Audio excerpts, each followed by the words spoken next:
Giunto alla 36esima edizione, il premio letterario più prestigioso della nostra regione in lingua friulana ha chiuso la fiera di San Simone nel giorno del Santo, il 28 ottobre, con la cerimonia di consegna del premio San Simon. Erano presenti alla serata il segretario del premio Giorgio De Tina, il professor Gottardo Mitri della Società Filologica Friulana, il consigliere regionale Vittorino Bohem, Lorenzo Fabbro dell'Arlef, Lorenzo Zanon dell'Istituto Ladin Furlan, il presidente della provincia di Udine Pietro Fontanini e il sindaco della città di Codroipo Fabio Marchetti. Il premio letterario è stato promosso dalla città di Codroipo con il contributo della provincia di Udine. Quindi ho incontrato e chiesto l'importanza del friulano al presidente della provincia, onorevole Pietro Fontanini, e il risultato al sindaco della città di Codroipo Fabio Marchetti.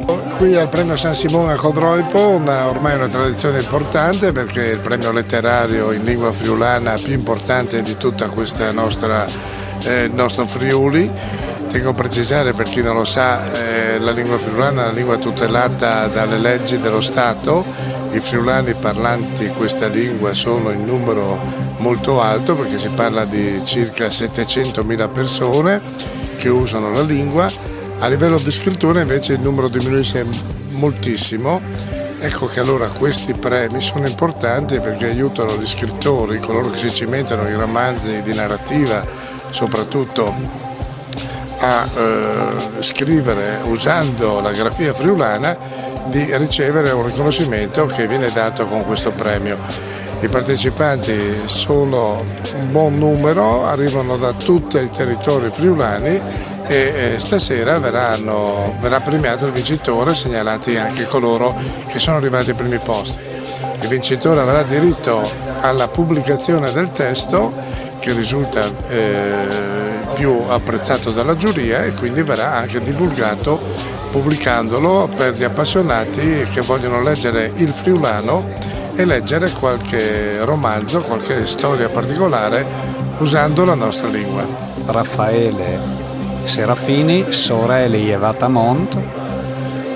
Novità perché non è il solito romanzo in lingua friulana, quindi usciamo un po' dalla tradizione del premio letterario San Simone in questa 36esima edizione, che vede questo vincitore che ha fatto dali contis, cioè dei racconti che messi assieme compongono l'opera che, come consuetudine ormai da 2 anni, ed è una consuetudine molto gradita, viene pubblicata immediatamente all'atto della vittoria, dell'assegnazione del premio.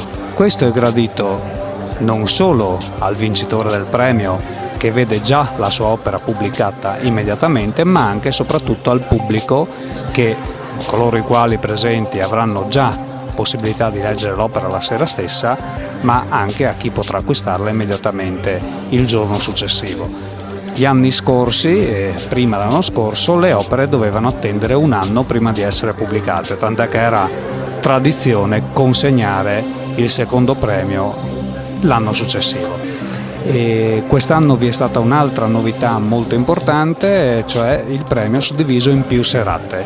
Avevamo già tentato questa sperimentazione l'anno scorso, l'abbiamo implementata aggiungendo delle serate a tema, penso la più importante delle quali dedicata a Franco Marchetta. Franco Marchetta, che oltre a aver lasciato un'eredità importante per la cultura non solo friulana, per la cultura in generale con la C maiuscola, rappresenta uno di quegli esempi di codroipesi illuminati che ci rendono orgogliosi di essere appartenenti a questa città.